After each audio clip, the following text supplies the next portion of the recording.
Salut à tous, aujourd'hui on se retrouve pour une nouvelle vidéo sur la chaîne Lab Cigarette. Donc aujourd'hui on va tester le Orlando Intense, c'est un tabac brun.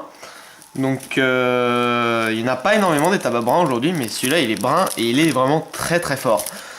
Quand on regarde les indications, on se rend compte que donc il y a 97% d'agents de tabac et donc 3% d'agents de saveur et de texture. Donc ce qui est plutôt pas mal, hein.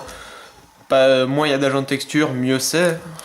Et donc voilà, par contre si on se rend compte pour les informations sur la nicotine et tout, on voit que c'est un tabac avec un filtre normal, donc les filtres Slim par exemple Rizla ou les filtres OCB, et avec un papier de type A, on se rend compte qu'il y a 15 mg de goudron et 1,6 g de nicotine, donc c'est quand même beaucoup.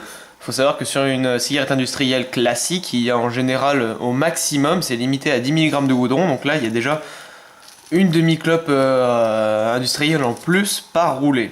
Donc voilà, donc c'est un tabac vraiment très fort, comme je vais le lire dans le test juste après.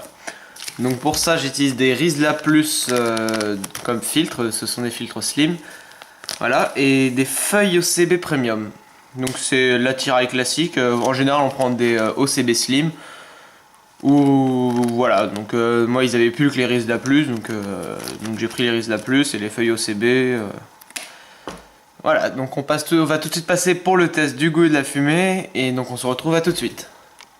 Voilà, donc on se retrouve pour le test du goût et de la fumée, donc je viens déjà de la rouler et de l'allumer. Donc je vais tout de suite la goûter. Comme vous pouvez voir, la fumée est assez dense. Comme j'ai dit précédemment, le tabac est vraiment très très fort. C'est un tabac très fort, hein. C'est comme ça pour quasiment tous les tabacs bruns. Voilà, donc l'Orlando, c'est un tabac brun, je crois que c'est juste du brun. Donc si vous voulez tester ce type de tabac, il y a l'Orlando, il y a aussi les Fleurs du Pays brun. Enfin je pense que toutes les marques font du brun, même si c'est pas ce qui est le plus courant. Ce tabac c'est totalement l'inverse du Philip Morris. Si vous voulez, il y a ce tabac qui est fort et il y a le Philip Morris qui est extrêmement faible. On a l'impression de fumer de l'air avec le Philip Morris.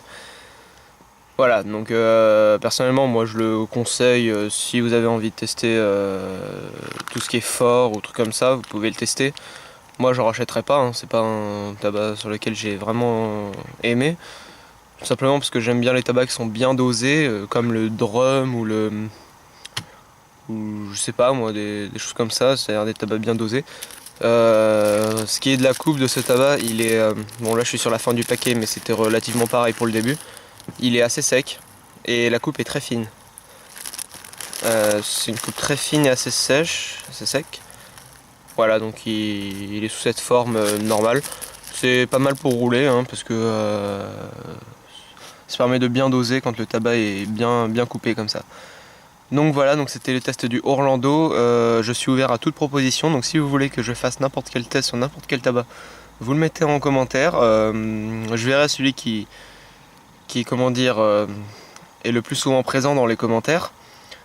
Et en fonction de la vidéo sur la vidéo précédente, donc qui était sur les Lucky Strike, et de ces tests là, je prendrai une décision pour acheter un tabac pour le tester avec vous. Donc voilà, on se retrouve pour la prochaine vidéo, et pendant ce temps là, portez-vous bien.